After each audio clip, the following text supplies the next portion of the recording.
dive into the profound thoughts of Clive Staples Lewis as he tackles the contentious issue of punishment in the modern world. In a lecture that spans across continents and decades, Lewis critically examines the humanitarian theories of punishment that have influenced global legal practices.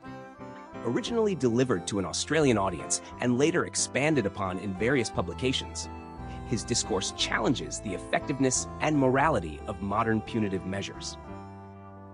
Lewis questions the fundamental assumptions of capital punishment and whether fear of death can truly act as a deterrent. He argues against the simplification of punishment to mere retribution or deterrence, emphasizing the traditional view that punishment must be deserved and proportionate to the offense. Explore with us as Lewis advocates for a return to traditional principles, where punishment aligns with justice, not just societal or rehabilitative aims. He highlights the dangerous implications of humanitarian theories that remove the concept of deservingness from justice, potentially leading to unending cycles of crime and punishment. Join us as we delve into Lewis's intricate arguments about the nexus of law, morality, and human nature, revealing his belief in the necessity of a legal and moral framework grounded in natural law and biblical guidance.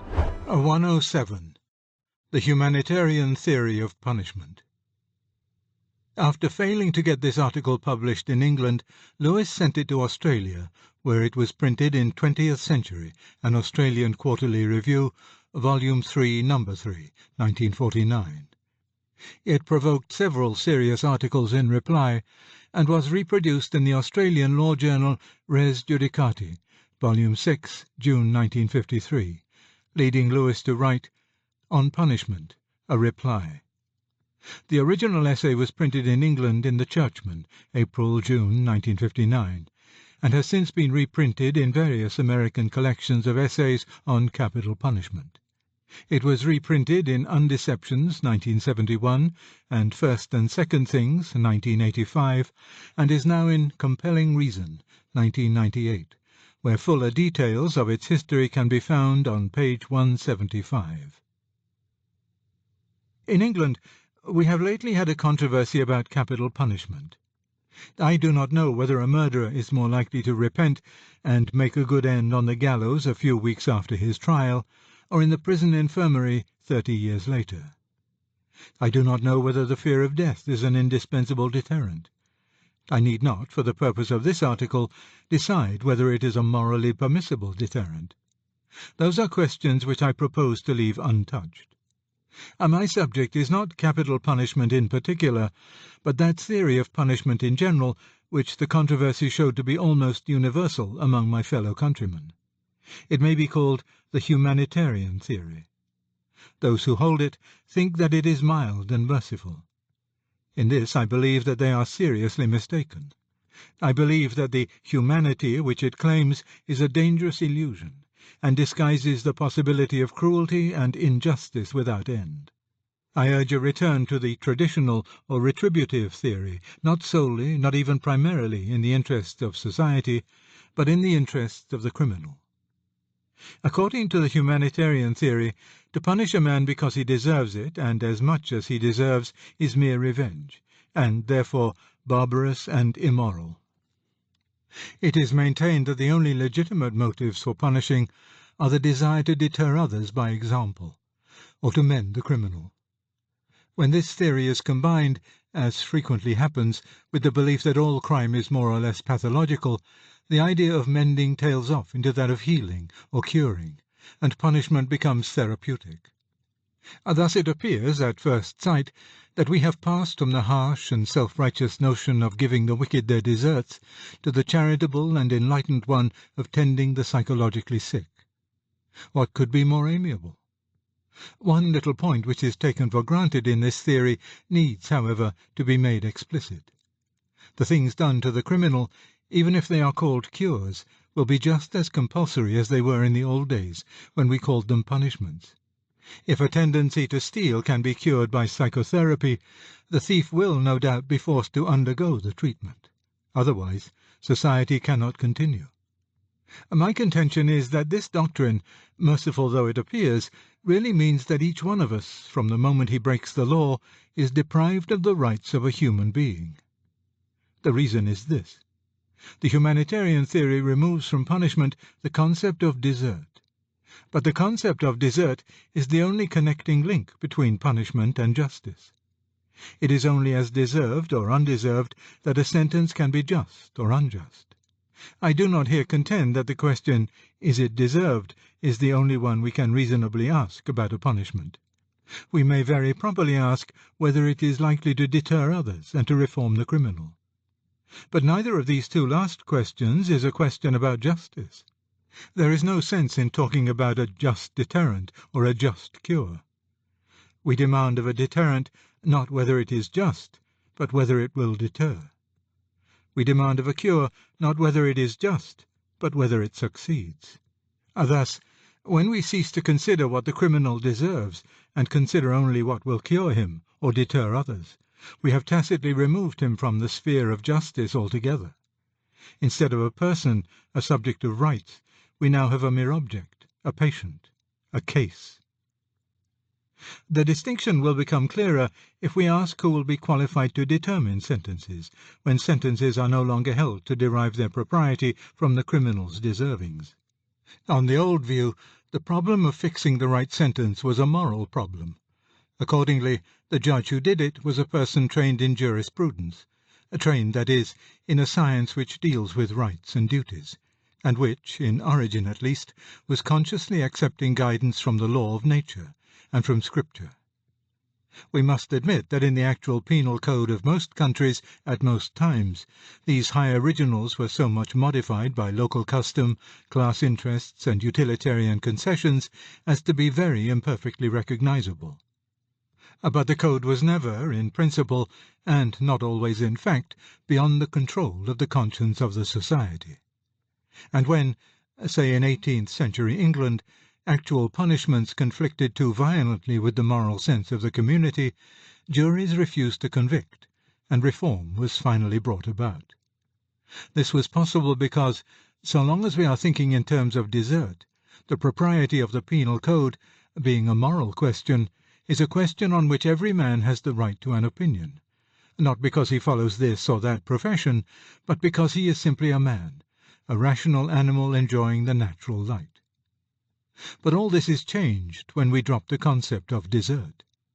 The only two questions we may now ask about a punishment are whether it deters and whether it cures. But these are not questions on which anyone is entitled to have an opinion simply because he is a man. He is not entitled to an opinion even if, in addition to being a man, he should happen also to be a jurist, a Christian, and a moral theologian. For they are not questions about principle, but about matter of fact, and for such, quiquam in sua arte credendum. Only the expert penologist, let barbarous things have barbarous names, in the light of previous experiment, can tell us what is likely to deter. Only the psychotherapist can tell us what is likely to cure. It will be in vain for the rest of us, speaking simply as men, to say, but this punishment is hideously unjust, hideously disproportionate to the criminal's deserts. The experts with perfect logic will reply, but nobody was talking about deserts. No one was talking about punishment in your archaic vindictive sense of the word. Here are the statistics proving that this treatment deters. Here are the statistics proving that this other treatment cures. What is your trouble? The humanitarian theory, then, removes sentences from the hands of jurists whom the public conscience is entitled to criticize, and places them in the hands of technical experts whose special sciences do not even employ such categories as rights or justice. It might be argued that since this transference results from an abandonment of the old idea of punishment, and therefore of all vindictive motives, it will be safe to leave our criminals in such hands. I will not pause to comment on the simple-minded view of fallen human nature which such a belief implies. Let us rather remember that the cure of criminals is to be compulsory, and then let us watch how the theory actually works in the mind of the humanitarian. The immediate starting point of this article was a letter I read in one of our leftist weeklies. The author was pleading that a certain sin, now treated by our laws as a crime, should henceforward be treated as a disease. And he complained that under the present system, the offender, after a term in jail, was simply let out to return to his original environment, where he would probably relapse. What he complained of was not the shutting up, but the letting out.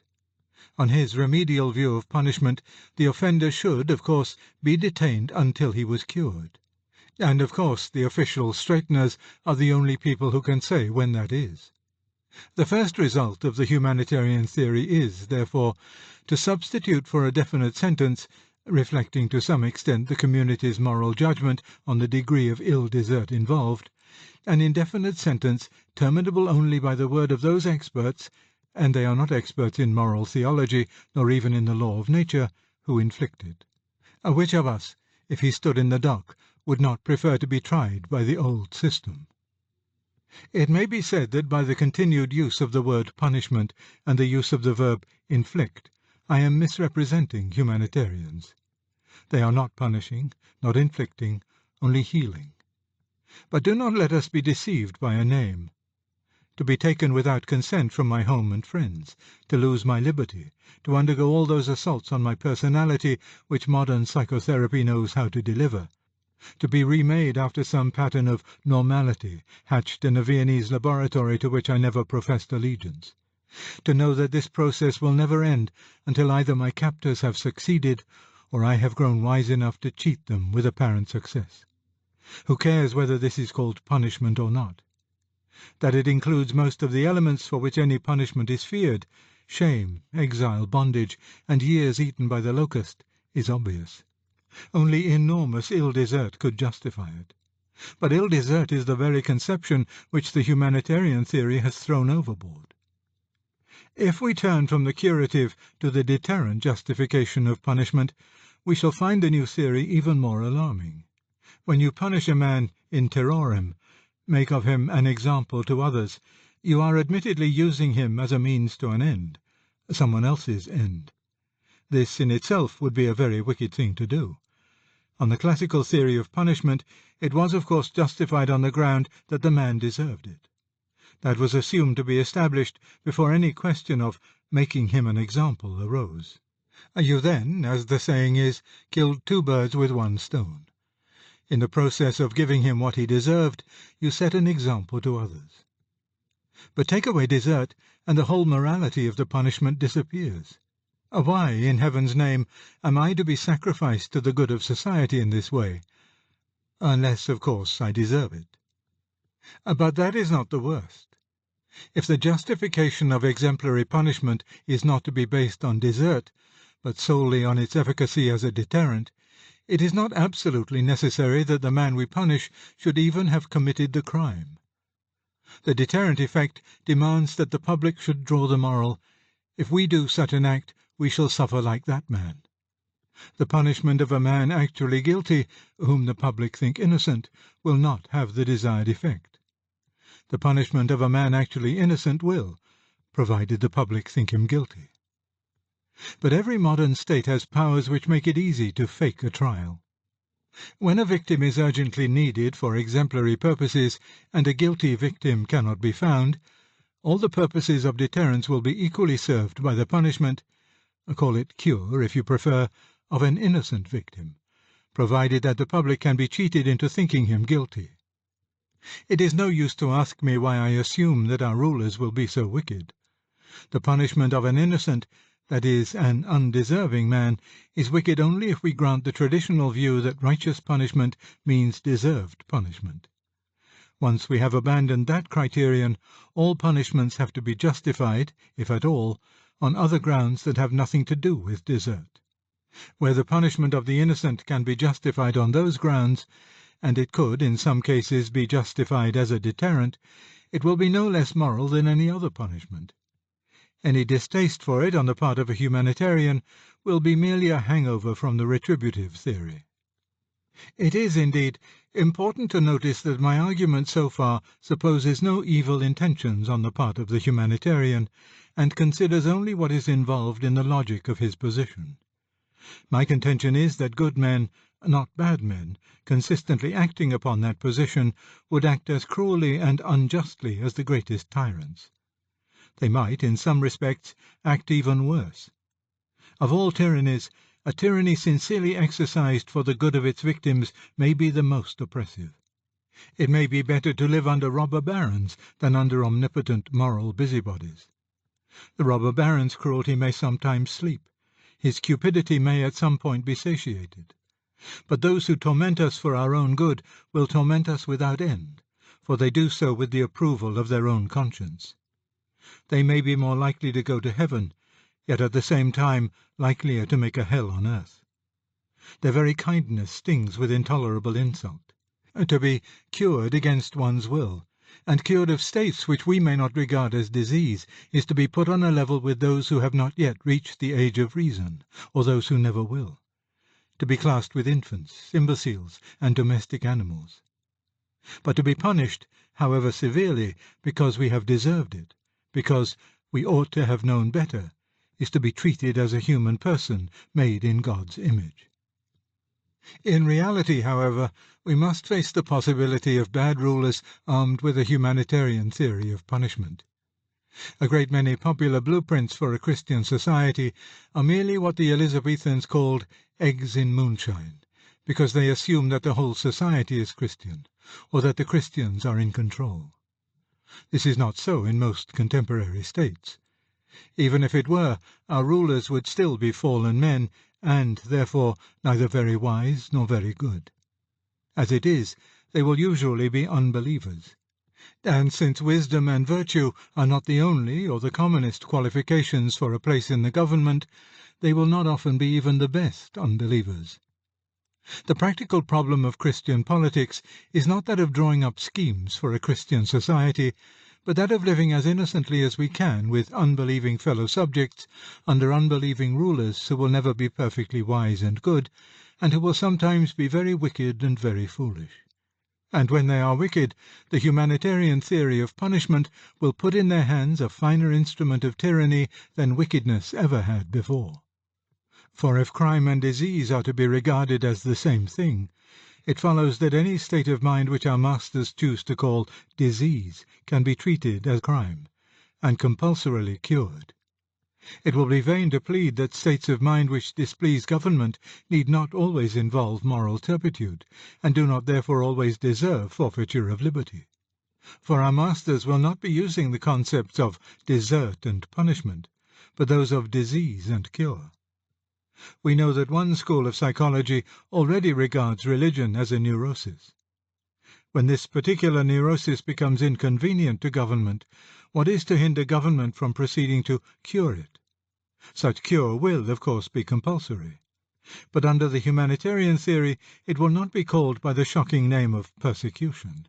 No one will blame us for being Christian. No one will hate us. No one will revile us. The new Nero will approach us with the silky manners of a doctor. And though all will be, in fact, as compulsory as the tunica molesta of Smithfield or Tyburn, all will go on with the unemotional therapeutic sphere where words like right and wrong or freedom and slavery are never heard. And thus, when the command is given, every prominent Christian in the land may vanish overnight into institutions for the treatment of the ideologically unsound, and it will rest with the expert jailers to say when, if ever, they are to re-emerge. But it will not be persecution. Even if the treatment is painful, even if it is lifelong, even if it is fatal, that will be only a regrettable accident. The intention was purely therapeutic. Even in ordinary medicine there were painful operations and fatal operations. So in this. But because they are treatment, not punishment, they can be criticized only by fellow experts and on technical grounds, never by men as men and on grounds of justice. This is why I think it essential to oppose the humanitarian theory of punishment, root and branch, wherever we encounter it. It carries on its front a semblance of mercy which is wholly false. That is how it can deceive men of good will. The error began, perhaps, with Shelley's statement that the distinction between mercy and justice was invented in the courts of tyrants. It sounds noble, and was indeed the error of a noble mind. But the distinction is essential. The older view was that mercy tempered justice, or, on the highest level of all, that mercy and justice had met and kissed. The essential act of mercy was to pardon, and pardon in its very essence involves the recognition of guilt and ill desert in the recipient. If crime is only a disease which needs cure, not sin which deserves punishment, it cannot be pardoned. How can you pardon a man for having a gum boil or a club foot? But the humanitarian theory wants simply to abolish justice and substitute mercy for it. This means that you start being kind to people before you have considered their rights, and then force upon them supposed kindnesses which no one but you will recognize as kindnesses, and which the recipient will feel as abominable cruelties. You have overshot the mark. Mercy, detached from justice, grows unmerciful.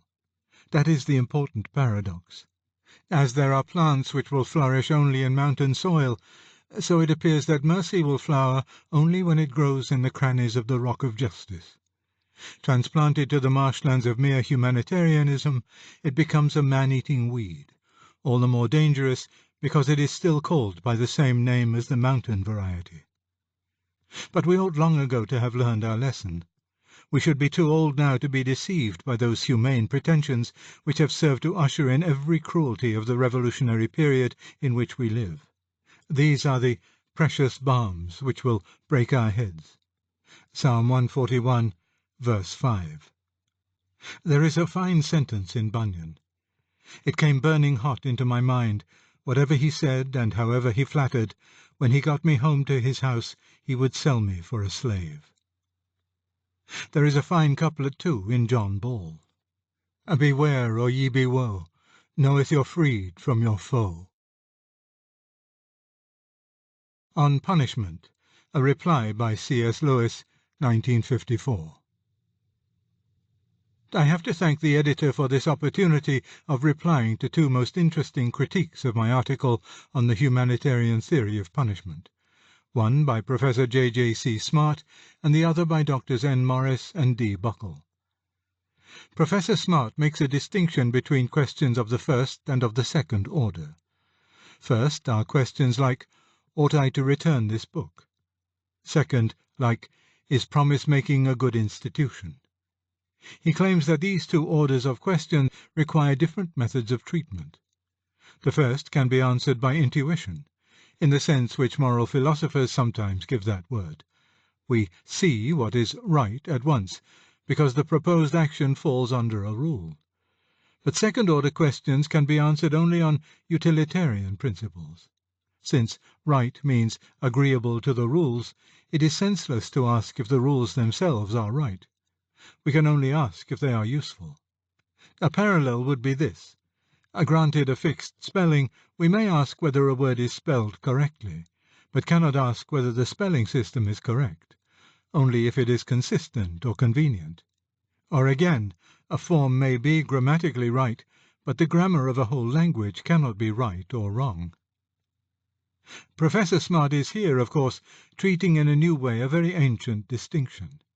It was realized by all the thinkers of the past that you could consider either A, whether an act was just in the sense of conforming to a law or custom, or B, whether a law or custom was itself just.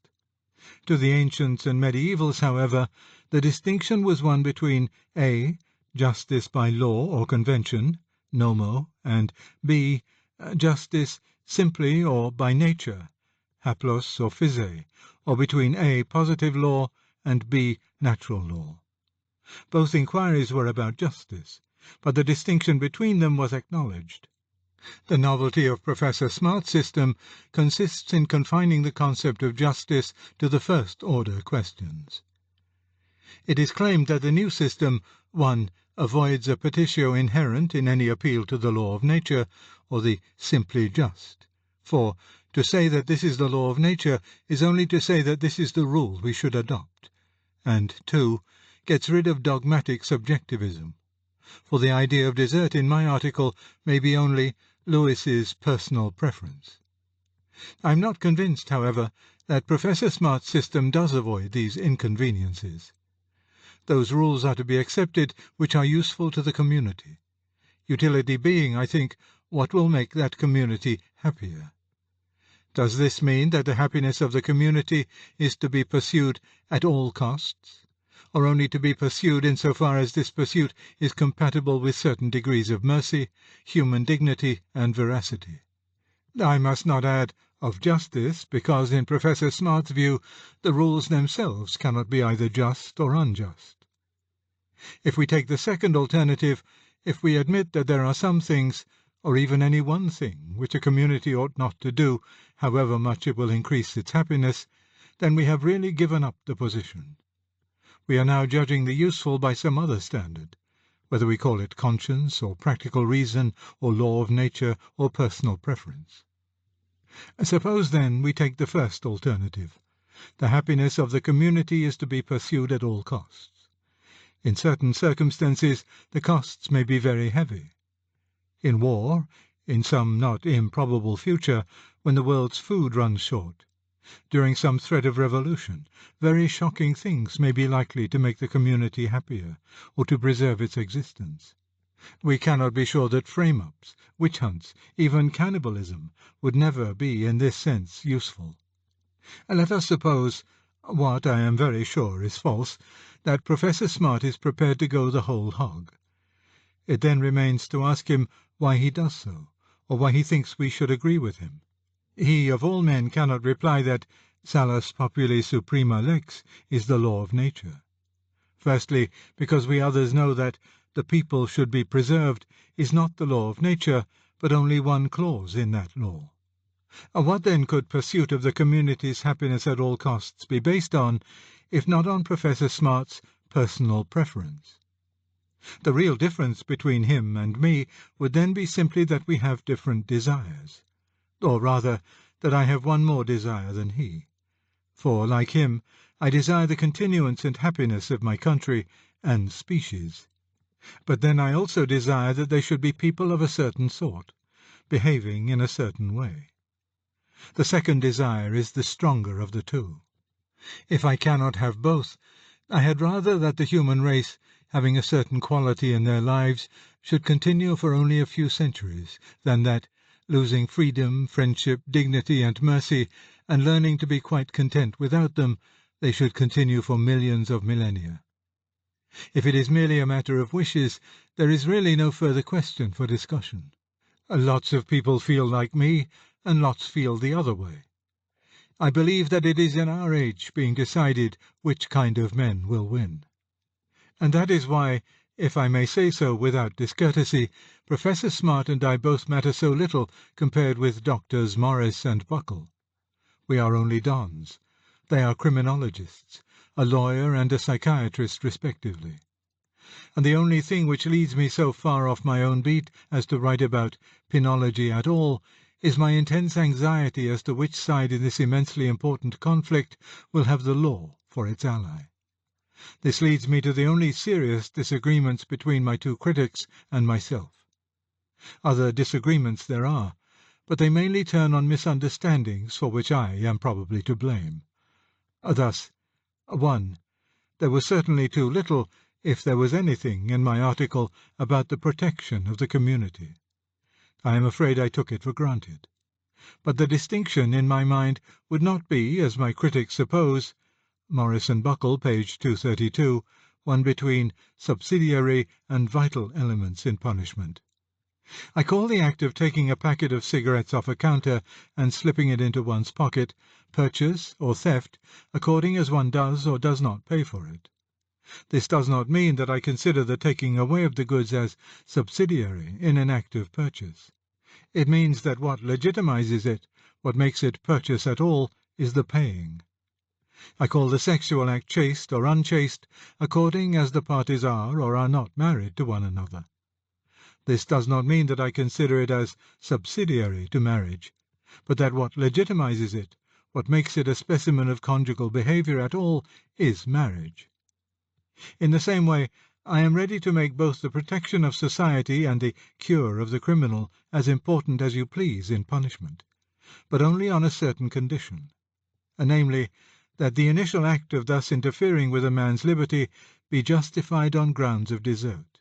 Like payment in purchase, or marriage as regards the sexual act, it is this, and I believe this alone, which legitimizes our proceeding and make it an instant of punishment at all, instead of an instance of tyranny, or perhaps of war.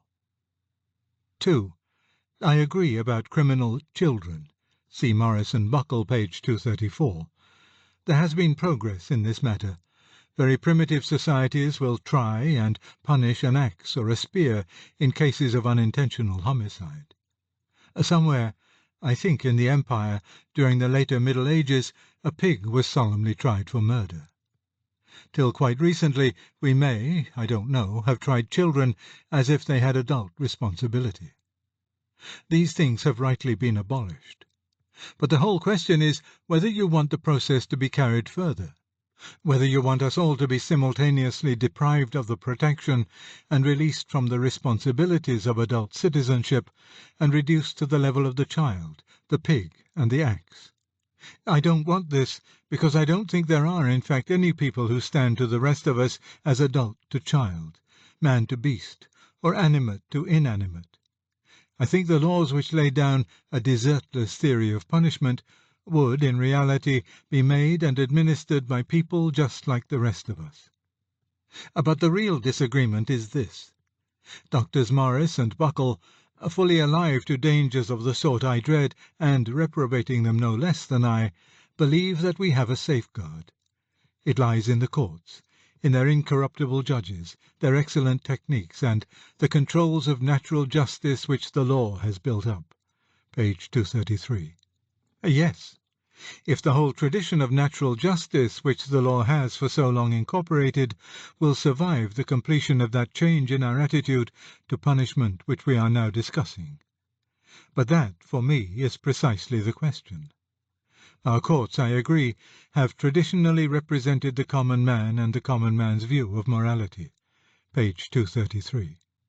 It is true that we must extend the term common man to cover Locke, Grotius, Hooker, Poinet, Aquinas, Justinians, the Stoics, and Aristotle.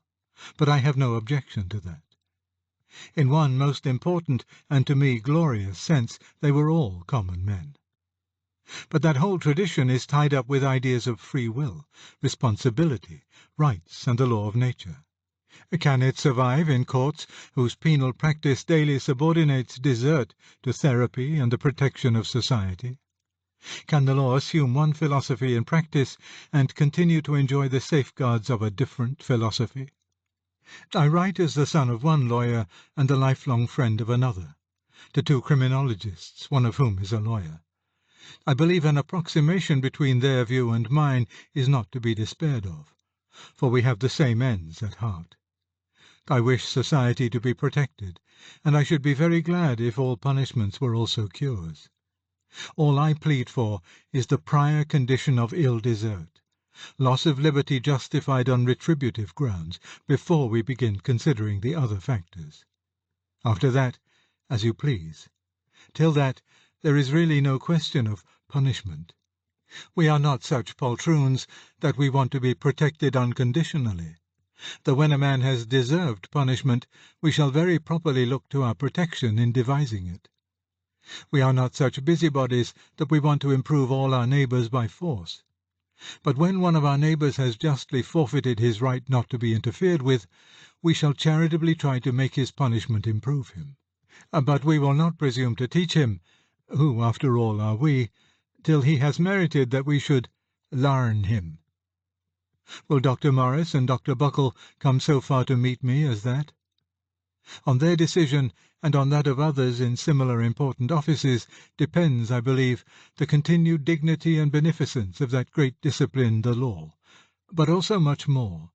For, if I am not deceived, we are all at this moment helping to decide whether humanity shall retain all that has hitherto made humanity worth preserving, or whether we must slide down into the subhumanity imagined by Mr. Aldous Huxley and George Orwell, and partially realized in Hitler's Germany. For the extermination of the Jews really would have been useful if the racial theories had been correct. There is no foretelling what may come to seem, or even to be, useful, and necessity was always the tyrant's plea.